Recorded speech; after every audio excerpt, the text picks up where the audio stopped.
Hey everyone, welcome back to another episode of Built in Ohio. We have another fantastic conversation for you today. Really looking forward to digging into this one. Today's guest is Angelo Mazzocco.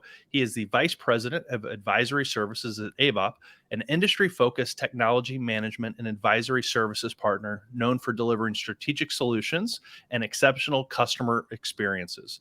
During his career, Angelo has held technology leadership roles as president, chief information officer, vice president, and we're going to be diving into some of the leadership roles around community that he has been part of. He is a founder of the Central Ohio CIO Forum, which started as just a few members. We're going to dig into, not to bury the lead too much, and has grown into one of the most impressive CIO communities that I have come across, and it's been really fun to get to know some of them and see their work. He's also the founder of the conference CIO Tomorrow, which is now produced by Columbus Business First, and is one of the region's largest IT conferences that brings together people from Central Ohio and beyond. So, Angelo, welcome. Thank you so much for being here, and really looking forward to digging in. Well, thank you very much. Well, let's start. As I kind of mentioned in your bio, you helped found and start the CIO Forum when you were working at the Columbus Dispatch, the printing company. And tell us a little bit about that. What was that like? Because I think one of the things that that I have enjoyed is I've gotten to know Columbus and Ohio and work before even Ohio X, is the business leadership that has played such an important role in the growth of our cities, our regions, and our state. And there's a really fascinating founding story that I've gotten to hear, but I'd love to share it with others too. You know, the Dispatch, back when I was there, it encompassed about 20 companies, and it was pretty amazing. And once I got to work there, it was overwhelming at certain times because not only were we doing print, the newspaper, the daily, the weeklies, but also we had a whole set of broadcasting companies in TV, radio, and that included our sister company over in Indianapolis as well. And then there were a number of other businesses like aviation and community services and investments. We also had an agricultural piece. We had real estate, and so it was amazing. So originally, when I started to work there, I thought, gosh, if I were to have a problem with the aviation system, for instance, that actually managed our airplane and helicopters, who would I go to for a solution like that? And so that's when the idea of the CIO Forum came up. Well, NetJets has airplanes, and they have very knowledgeable people, so maybe we should be friends with them. But actually, we were already friends due to the Wolf family, knowing everyone and really having great relationships. So we began to invite other CIOs, and back in those days, not all tech leads were called CIOs. Some were still called IT directors. Some folks were still managers, but it didn't matter to us. We wanted to have the person who was in charge of technology meet with us on some regular basis. And we went back and forth as to whether that should be weekly, monthly, and we settled on monthly. And I know to this day, because there's one tomorrow, it's always the first Wednesday of the month. And that's how we started. And initially, there were less than 10. There were only 8. And I think that was because there was a little concern, should the tech people be sharing information? And there was that fear at that time because it just had never been done. And we couldn't find instances. There were a few throughout the country, but not many. And, we aired those issues with some of our CIO friends to say, what concerns would you have? And some said, well, some of what we do is confidential. And, we had banks, we had, restaurants, we had a lot of different types of organizations involved. And that concern needed to be dispelled right away. And so we said, look, if there's anything confidential, it should not be discussed here. And for that matter, we had an overwhelming issue in 1997 when we started, and that was Y2K. So we all knew we had, 2 years, a little over 2 years to make sure that we had all of our systems in order.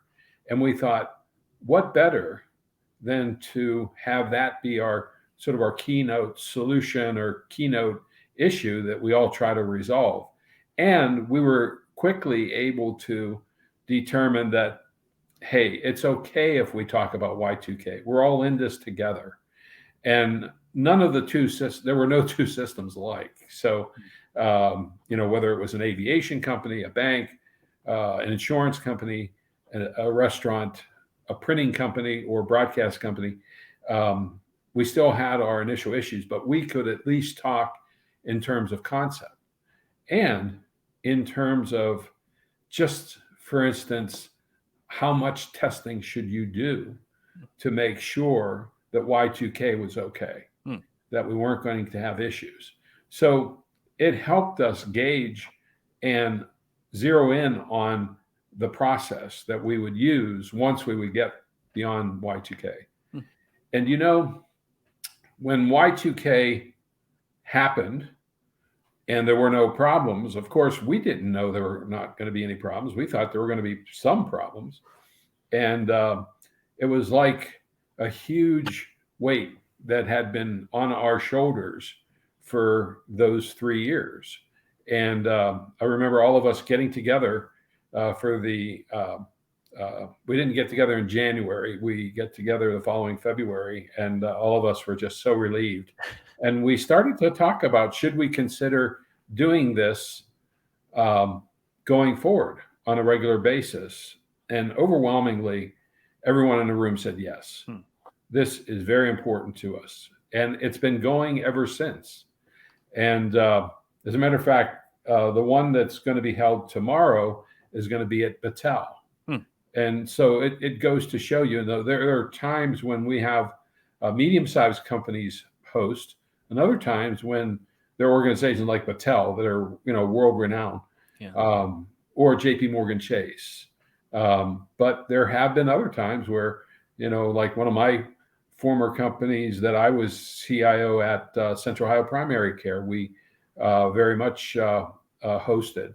So we don't let the size get in the way. We want to make sure that the information is available to all the folks in Ohio who want to have it, who want to be part of the group. And what's been a nice thing too is that other parts of the state are also replicating what we've been doing here.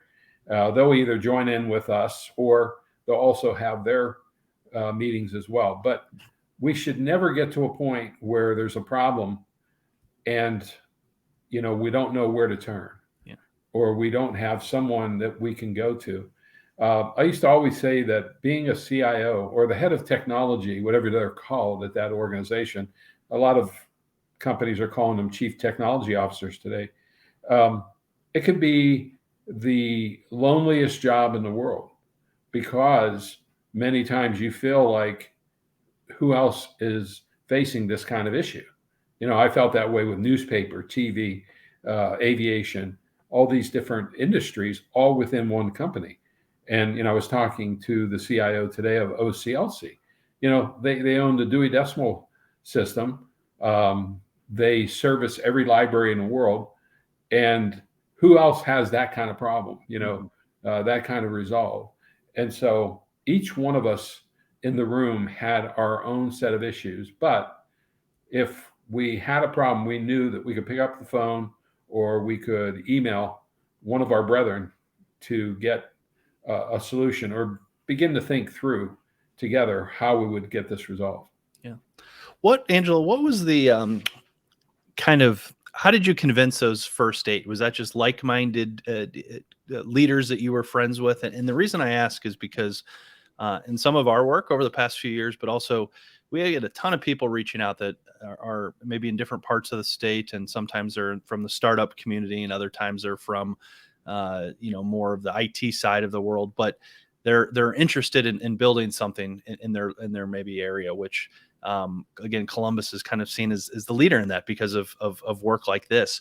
But for those that are looking to build a similar sense of community for whatever type of work they're doing, again, startup founders, or we even run into a lot of educators that are really passionate about technology and how to help their students that are looking to build community.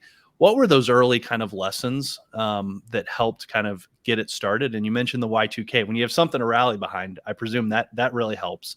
And then looking back on it, what is something that maybe you didn't quite understand at the time that helped it out, but in hindsight has been a really big key to success that you would share to others?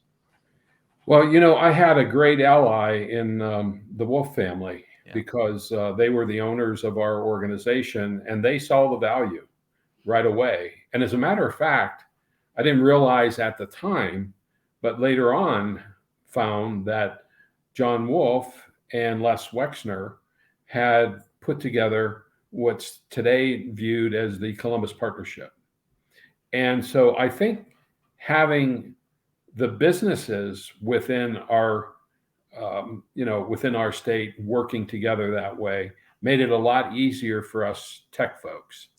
I also think that when there was a lot of credibility having the companies involved that we did. We had Motorists Insurance, who's now called Encova. We had the state of Ohio involved, City of Columbus. We had Bob Evans, right? And a lot of these organizations were friends of the Dispatch, friends of the Wolves.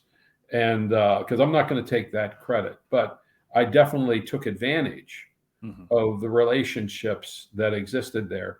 Many folks who live in Columbus hear the term the Titans. And sure enough, we had Worthington Industries.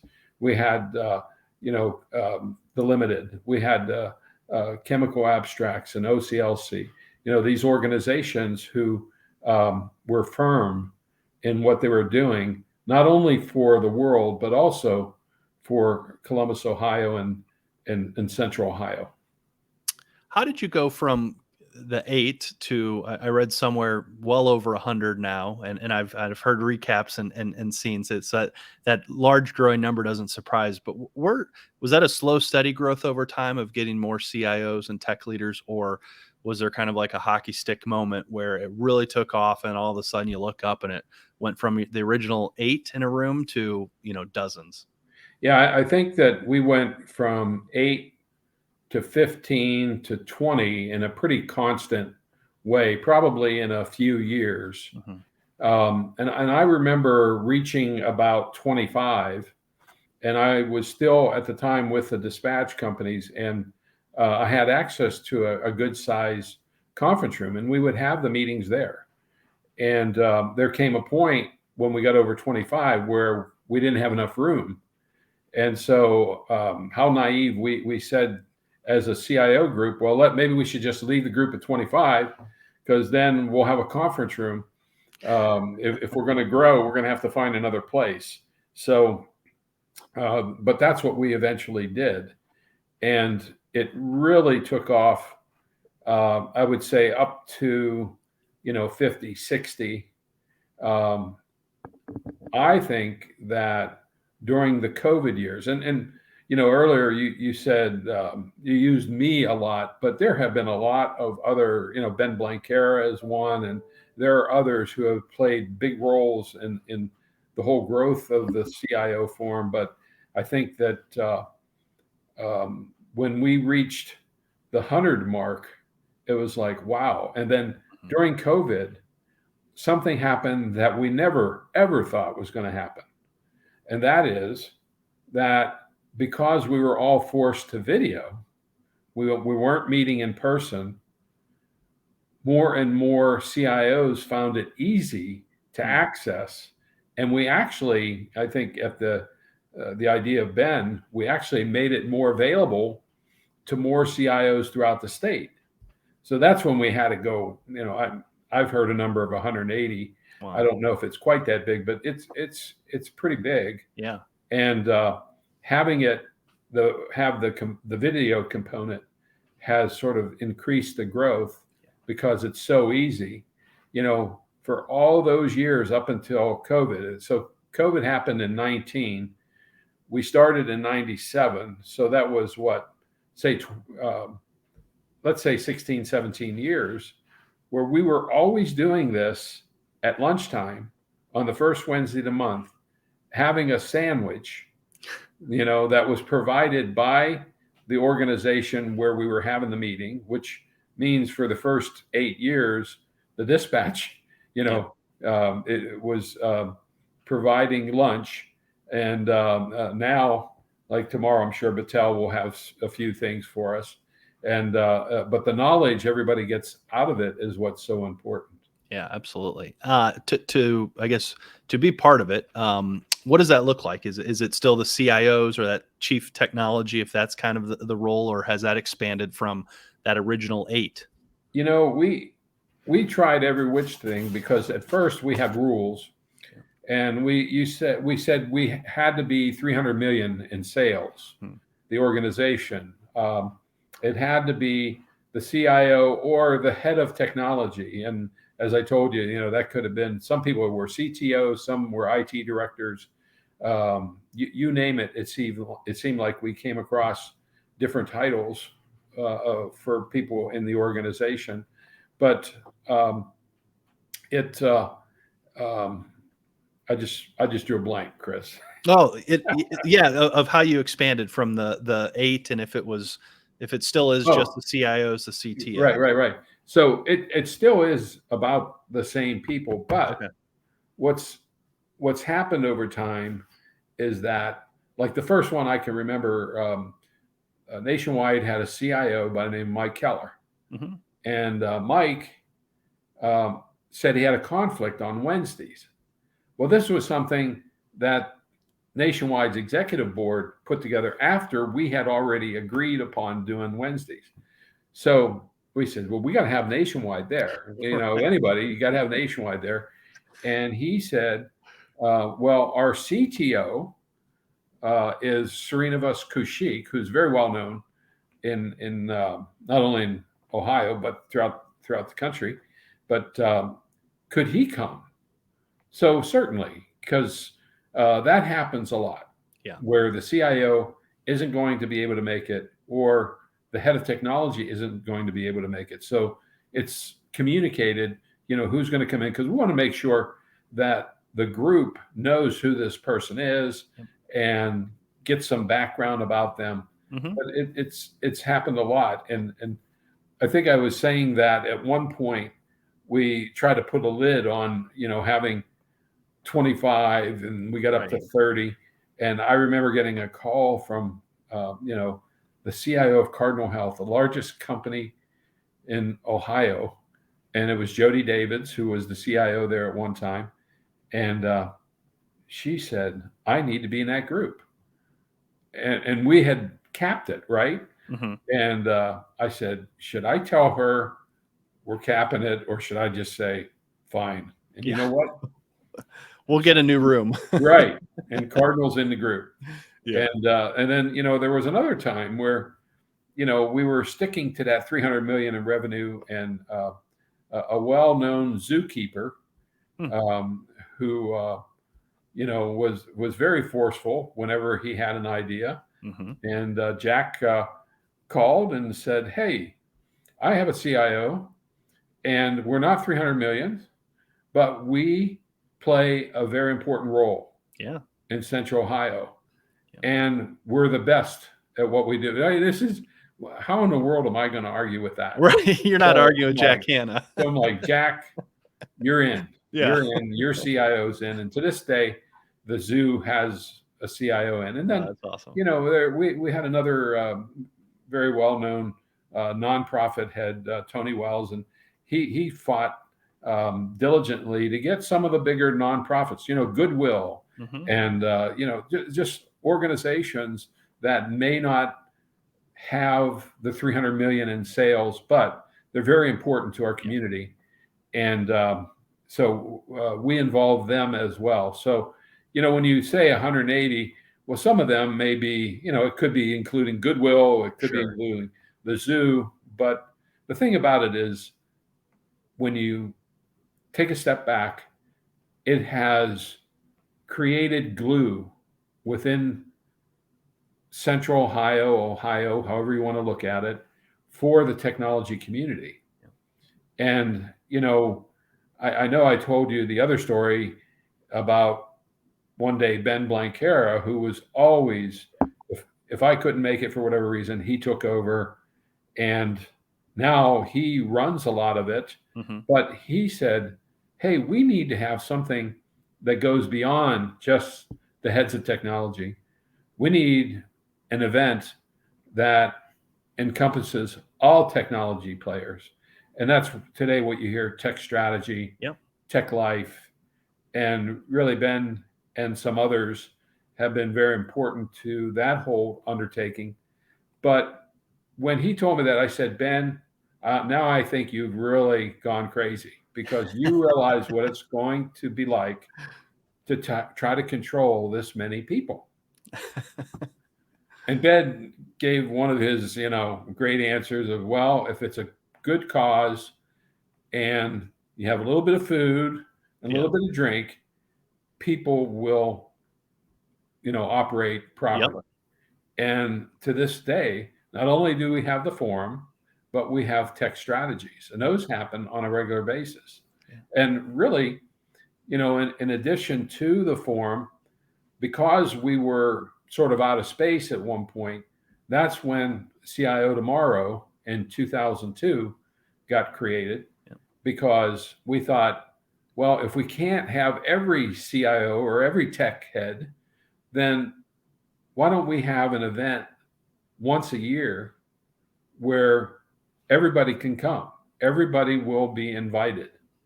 And that's still in operation. We hit our 21st year this year. Wow. So I think we've created, with these different vehicles between the forum, CIO Tomorrow, tech strategy, and there are others, we now have a lot of the tech people in this community knowing each other, working with each other. And I think you started to go down a trail of, like, what happens if a bunch of project managers want to get together? That's the other thing that the forum has always fostered. Mm-hmm. And it was a CIO from Ohio State University, Eiley Rhymes, who one day said, why don't we have a special group for all of our PMs who want to get together? So we started putting together a PM group, a security group. The security group lives today, gets together on a regular basis. So if there were specialty areas where someone wanted to get a bunch of people together to really focus on that, learn it more, learn their craft, work together, share to the extent they could without overriding confidentiality, then why not? Let's do it. I love that. And I think it really is. And I'm glad you've mentioned it a couple times. The kudos to you and to Ben and a bunch of others. And I think of, you mentioned product managers. I think of some folks that I know in the user experience community that are doing similar work. And my friend Sean Leitner up in Cleveland, who does a bunch with product management. And these things are a labor of love. They take incredible amount of time. And I liked how you mentioned when Ben was like, let's add more programming, because to get the CIOs together once a month, to have, as simple as it is, a room and some lunch, I mean, that is an undertaking. And so you add more, and then you put an annual conference together, and all of it just makes sense, where you do things monthly and quarterly and annually. And some things are for certain groups, and others it's, hey, everyone's welcome to come. And that's a special thing.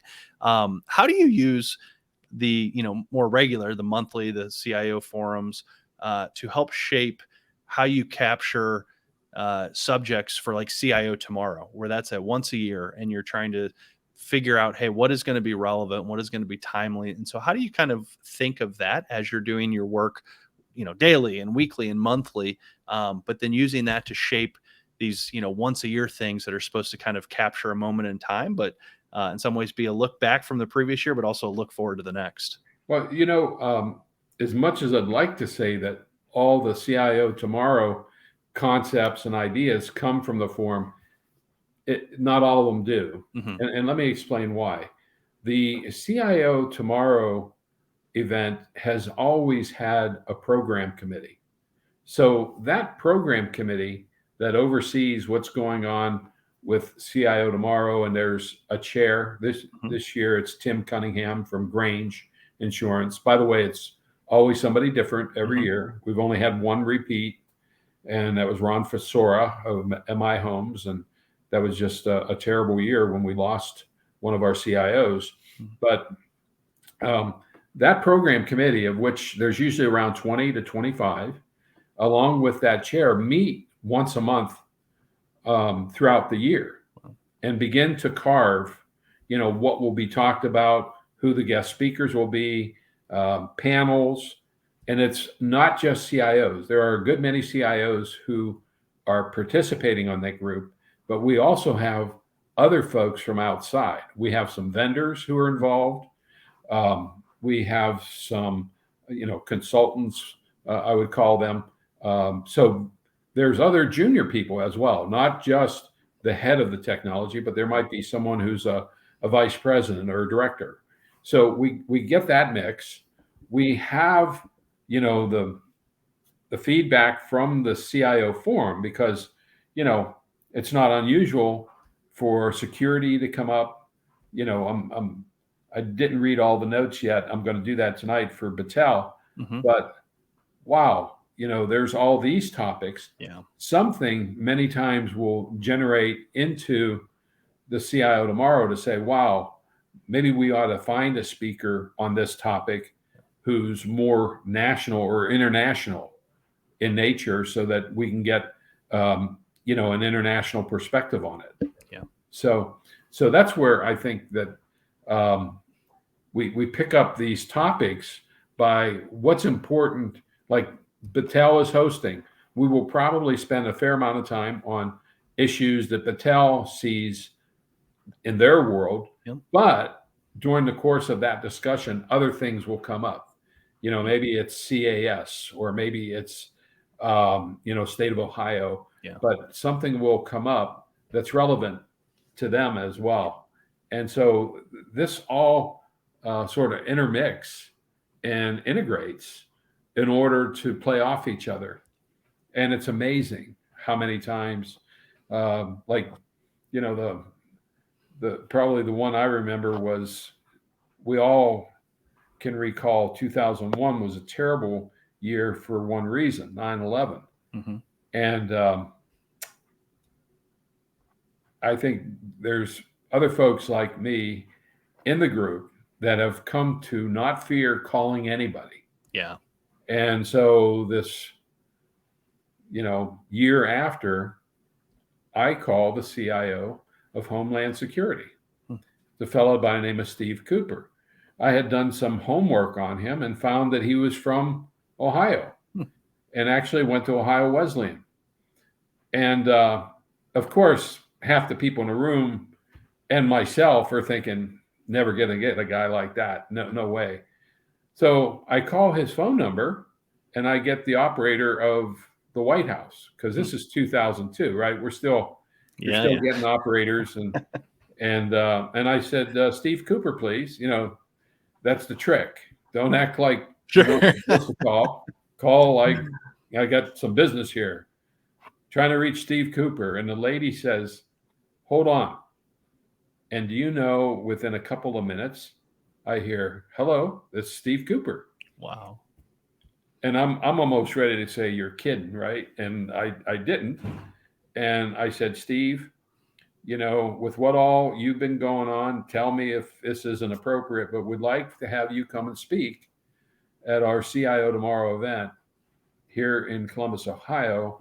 And we've done the homework. We know you're from the area. We would just love it. And, he said that he and his wife came back to especially the Delaware area, and that he would see if he could make it work. And we had him as our speaker in 2003. And it was just amazing. That is. That, there it was, Y2K. And a year and a half later, we're talking about it in real time with the CIO of Homeland Security. And really, his office was created because of 9/11. Yeah, that's amazing. And like you said, picking up the phone and talking to colleagues, and that's a powerful outcome from all of this community. I could keep asking a bunch of questions, but we'll keep this to kind of our time. And I think this may be even a good bookmark where maybe there's a future, we can record a future one of these that's, future looking. And what I love about this story is, all this intel and the Silicon Heartland and all that we're seeing, so much of it is rooted back from things like the Columbus Partnership and some of these tech communities that have been building for years and years and years. So I think that would be a fantastic future conversation that maybe we could come back to of, hey, what's next? And what is, those decisions made back in the late 90s and early 2000s that have been growing over time. What are those things needed now to continue that momentum that we can continue building on that? But Angela, as we wrap, we always ask our guests a series of fun questions, and it's just neat to hear. I've got one more thing for you, Chris. Please, yeah. Because Chris is coming in with a very important organization, OhioX, and that's the one thing that doesn't get talked about. We have never told anybody go away. Yeah. We've always embraced. And I really want to make sure you feel embraced, Chris, because whether it's the forum, CIO tomorrow, you're always welcome. I think you know that. Thank you. And from the beginning, there have been organizations from California, Avanta, and, others. And we have just been very welcoming. Yeah. We have never said you can't be part. And I think that is a big part of this too. I remember when we were very small and we were just in Columbus, and a guy by the name of Jeff Smith, who was one of the CIOs at Procter & Gamble, he called and said, I want to come up and watch your meetings because I think we need one of those in Cincinnati. And, he created the Cincinnati version, and we've done a lot of things together. Yeah. And so too in Cleveland and Dayton was another one. So I think that we can't overlook the welcoming that we've gotten. We've never said, this is our turf. And so when you add up what the Bens and the Steves and the other names everybody knows, Mike now and others, and Chris, we all come together and we're just trying to make this place better, and doing it with different vehicles that are all going in the same direction. Yep, absolutely. As a great place, and that's one of the things I've enjoyed most is seeing, as you put it, the what's happening in Cincinnati, what's happening in Dayton. But at the end of the day, we're all Ohioans, and there's such a passion for that just is incredible. And I think that's a uniquely Ohio trait that you don't necessarily see in a lot of other tech hubs across the country and maybe even globally. And so that's a very special thing. So thank you for putting that in there. As we wrap, our quick questions. First one up is, if you are, let's kind of frame it this way. If you have someone you're recruiting to come in to run some technology for you, or we're recruiting a tech company to come into town and they're looking for a good meal in Columbus, where would you take them to showcase the city and everything we have to offer in Columbus? Well, there are so many. It's unreal. And, we, in the last couple of years, we moved here to Bridge Park. And so we don't have to walk even a block without getting to one of our favorite places. But I still like one of my old favorites called Pasqualoni's. And maybe that's because, my ethnicity is Italian. And there's a number of us who grew up very ethnic Italian, and we've always tried to rank who's the top Italian restaurant. And it's this place called Pasqualoni's. Pasqualoni's. Yes. And, I'm going to get in trouble because there are so many good Italian restaurants in Columbus, but that's definitely my favorite. Okay. This is probably my favorite question to ask, because as I get to go around across Ohio, and I live in Columbus too, so we'll have to add that to the list. Next question is, what's a favorite read, listen, or watch? So it could be a book, a podcast, or a show, maybe something you're into now, or something that you revisit once a year for work. We just started getting into something that's been around forever, and it's a show called Suits. Yep. And my wife and I are completely hooked, and we're trying to watch like two to three episodes a night, which is a couple hours. So to watch that much, but I think it really makes you think, and that's what I enjoy. I mean, every once in a while you got to have that laugh out loud type movie to watch, but this is one that really has you thinking, analyzing, trying to outthink the actors, so to speak. Yeah, that's a good one. And it's been, I had originally seen it when I think it was on USA Today or USA Network. And so it's been really fun to kind of see the resurgence when it's gotten on Netflix and how it's back in pop culture, which I'm sure having Meghan Markle on it has helped with kind of, getting it back into the top of Netflix and us and even more people discovering it. So that's awesome. But Angelo, thank you so much for joining us today. Thanks for sharing your story and, creating and leading and working with so many others to build this tech community in Columbus and in Ohio that is incredibly special. And so as we're wrapping up, anything you want to share as a final comment, or where can people learn about your work? Where can they connect with you to learn more about, what you're up to? But you're kind of, the floor for you as we wrap up. Sure. You mentioned the name of our company. It's AVAAP. Yep. But most people will remember us as Navigator Management Partners. And, we've been around for over 20 years. It was just a merger with AVAAP that allowed us to get much bigger and national in scope now. And, we do a lot of work in the tech space of ERP and analytics and change management. So I'll just spare you the rest of the detail. And if you want more detail, give me a call and we'll talk about it. So that sounds great. And we'll put in the show notes and tag you on the socials and all that stuff. Both, of course yourself, but then AVAAP too. So then folks can check out directly, click over and see what you're up to. But Angelo, have really enjoyed this, really getting to chat and learn some of these things. And so glad that we can share some of this with a wider audience and a wider community. But we really appreciate everyone for listening, watching in on another Built in Ohio podcast. Thanks so much for being here. And again, Angelo, thank you so much for taking the time to share your story.